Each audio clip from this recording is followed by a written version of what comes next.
Greetings survivors and friends, SHADOWFRAX here with a quick summary of all the most important stuff being currently assembled in the Rust factory, including a second chance for banned players and cows. But first, although it looks like the next patch on July the 5th will be a relatively lightweight one, certainly not a medieval or jungle scale affair, there is some good stuff to look forward to, depending on what you're into. Some of this is me catching up as I have been away for a few days. It has to be done. But one big quality of life change that's popped up over the last couple of weeks and which is currently on staging is snapping for deployables. If you haven't heard yet, this is a new feature to make it easier to get things as tight to walls and other stuff as possible. And there's a new option now where you can either select simple or advanced snapping. Simple snapping just lets you align deployables to walls and a couple of other points it seems, and can be activated by holding shift when placing, much like wire snapping. You can also use R to rotate at the same time. The advanced setting, however, will also snap deployables into corners and up against each other, and I think it's safe to say this will make your compact storage solutions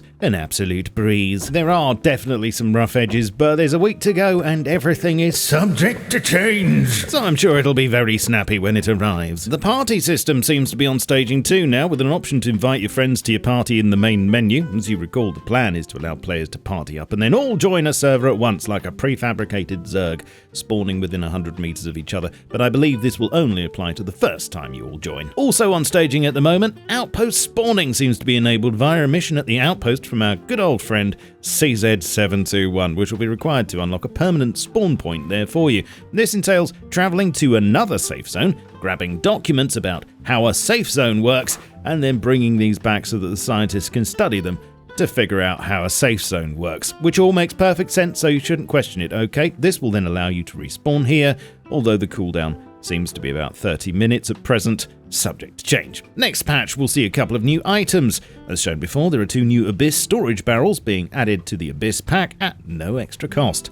Great news. And I'm told the Frontier High external wall and gate skins are being added as a DLC too, although the name's being changed to Legacy. On the Orcs 01 branch, which just opened up today, some new visual changes are being played around with, including spatial biome-specific fog, which you can see here from the air, along with post-FX grading, and so you'll notice not just different intensities of fog, depending on biome, but greater differences in colour as well, with the desert currently looking like you've fallen into a bucket of Wotsits.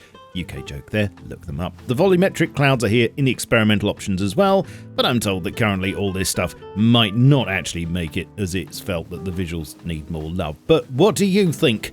Let me know below, please. There's still a lot of work going on with the new menu, as shown previously, which I'm told will be coming in August's patch, and a ton of work going into the next phase of AI with a rework to scientist behaviour. And in the latest commits regarding this, it seems scientists will be able to form squads and ask for support from their teammates, although there will be better AI zones, so they'll stick to their areas unless absolutely necessary to avoid scientist mega squads from forming. They'll also be able to throw smoke grenades and rush you, and this might be instead of normal grenades, it seems.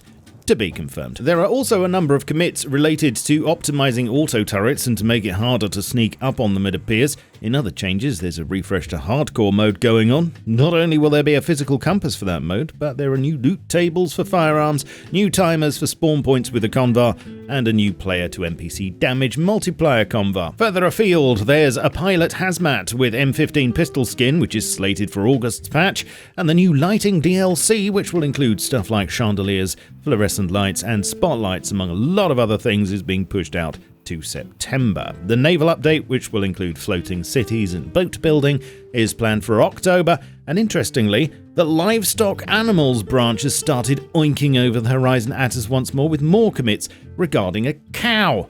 Here's an artist's rendition of a cow to give you an idea of what they might look like. And here's a rad bull, not to be confused with Red Bull, which will probably forever be in concept limbo.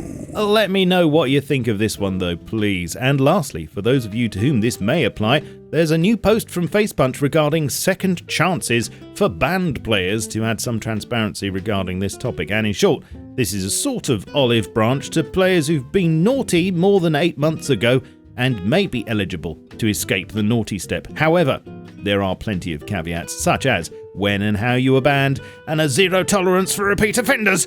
So this is in no way meant to be Facepunch going soft, and you will have to buy the game again, which I'm sure they won't mind. If you'd like to read this for yourself, you'll find a link to the post in the description below. Right, you are now up to date. Leave a like and a sub. Check me out on my socials, including my Steam group, and you can support my work here via YouTube membership, super thanks, and on Patreon. I shall catch you all soon, but in the meantime, keep calm and stay rusty. Cheerio.